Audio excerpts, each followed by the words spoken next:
Hello বন্ধুরা, মান্নার রান্নাঘরে আপনাদের সবাইকে স্বাগত। আজকে একটা আমরা নতুন রেসিপি নিয়ে চলে এসেছি, বাঁধাকপির কাটলেট। চলো তাহলে কাটলেটটা আমরা কিভাবে করি তার সাথে শেয়ার করি। আমরা আজকে বাঁধাকপির কাটলেটটা নিরামিষভাবে রান্না করব, তাই বাঁধাকপিগুলো সিদ্ধ করে নিয়েছি। তেল দিয়ে দেবো। তেলটা গরম হয়ে গেছে, এবার আমরা এতে কালো জিরে দিয়ে দেবো, তেজপাতা একটু সামান্য দিয়ে হালকাভাবে নেড়ে নেবো। সয়াবিনগুলোকে কুচি করে নিয়েছিলাম দিয়ে দেবো। এবার একটু ভালোভাবে নেড়ে নেবো, ভিজিয়ে এগুলোকে দিয়ে দেবো। একটু ভালোভাবে নেড়ে নেব।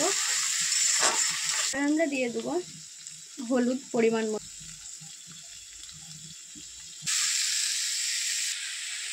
ভালোভাবে নেড়ে নিলাম। দেখো রসুনটুকু দিয়ে দেবো, তো গুলে দেবো। এবার এটাকে আমরা ঘেটে নিব, গুলে নেব। এটা গুলানো হয়ে গেছে, এবার এটাকে আমরা দিয়ে দেবো এর উপরে, ভালোভাবে মাখিয়ে নেব। সামান্য নুন দিয়ে দিলাম, লঙ্কা গুঁড়ো দিয়ে দিলাম, হলুদ গুঁড়ো দিয়ে দিলাম, সামান্য ধনে গুঁড়ো দিয়ে দিলাম, আর কিছুটা চিনি দিয়ে দিলাম। এবার এটাকে আমরা ভালোভাবে মিক্স করে নেব। এটাকে এবার আমরা ভালোভাবে কিছুক্ষণ নেড়ে নেব। যখন হয়ে যাবে তখন তোমরা নামাবে। নিরামিষ কাটলেটের আমাদের ডোটা হয়ে গেছে, এটা আমরা এবার তুলে নেব। আমি হাতে তেল নিয়ে নিয়েছি, এবার এটা নিজের ইচ্ছা মতো শেপ দিয়ে দেব। এটা নিরামিষ কাটলেট হবে। আমি এইভাবে শেপটা দিয়েছি। দেখো আমাদের কাটলেটগুলো হয়ে গেছে। এবার এটাকে আমরা ভেজে নেব। তেল দিয়ে দিয়েছি কড়াইয়ে।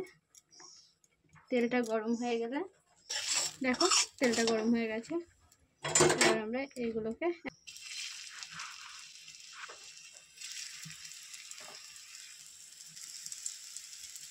আমরা আস্তে আস্তে ভেজে নেব।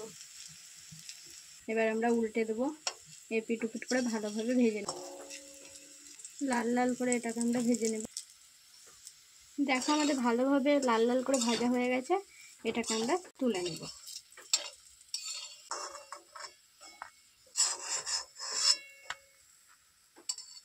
দেখো কতটা সুন্দর হয়েছে নিরামিষ বাঁধাকপির কাটলেট। নিরামিষ বাঁধাকপির কাটলেট রেডি হয়ে গেছে। মান্নার রান্না করে নিরামিষ বাঁধাকপির কাটলেট রান্না করার পুরো ভিডিওটা আপনাদের সাথে শেয়ার করলাম। ভালো লাগলে সাবস্ক্রাইব করে দিবেন, লাইক কমেন্ট শেয়ার করে দিবেন।